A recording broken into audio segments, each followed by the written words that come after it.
This is a simple explanation on diesel engine timing gear. What you are looking here is called gear accessories. If you look at this picture, you're going to see 4 gears. I'm going to explain to you each gear and what each gear control. Let's start from number 1. The number 1 you are looking at is camshaft gear. The camshaft gear. The camshaft controls the valve trains, and the major importance of your camshaft is to open and close your intake and exhaust valve. To open and close your intake and exhaust valve, that is the major function of your camshaft. That is the one that I numbered number 1. Now let's go to number 2. The one I numbered number 2 is the gear that controls your injection pump. Your injection pump too is part of the engine timing.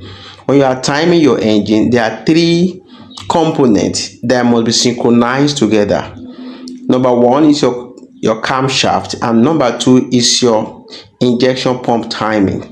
Your injection pump must be timed so that your injection pump can inject the fuel at the right time.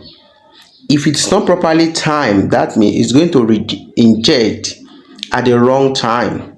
For example, your piston must be at the normal TDC level when the injection pump must inject. If your piston is not at the right position and your injection pump timing inject, that is a wrong injection. That is what we mean by incorrect injection.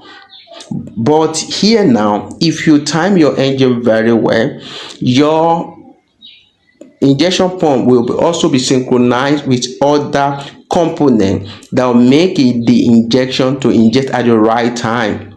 That is why you have what is called firing order.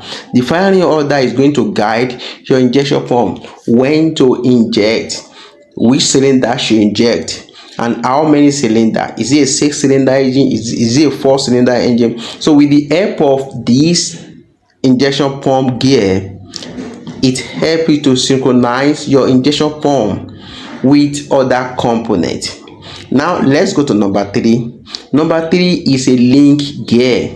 It links the 4 together. It's not controlling any specific engine component, but it ensures that the three components are in symmetry order. They are moving together so that the timing can be right. That is why you see that some people call it idle gear, while some call it bulldog gear. So this is the link gear I number 3. Now let's go to number 4. This is your crankshaft gear. Looking at your crankshaft gear, it has the smallest teeth or smallest gear. Your crankshaft gear controls your piston. It brings your piston up and down according to your firing order of the engine. So with the help of your crankshaft, your piston can move up and down. So you can now see that when it comes to diesel engine synchronization, we talk about 3 major components: your camshaft, your crankshaft, and your injection pump timing, and your injector or injection pump. So these are the major key player when it comes to diesel engine timing. Sometimes in some engine you're going to see oil pump gear.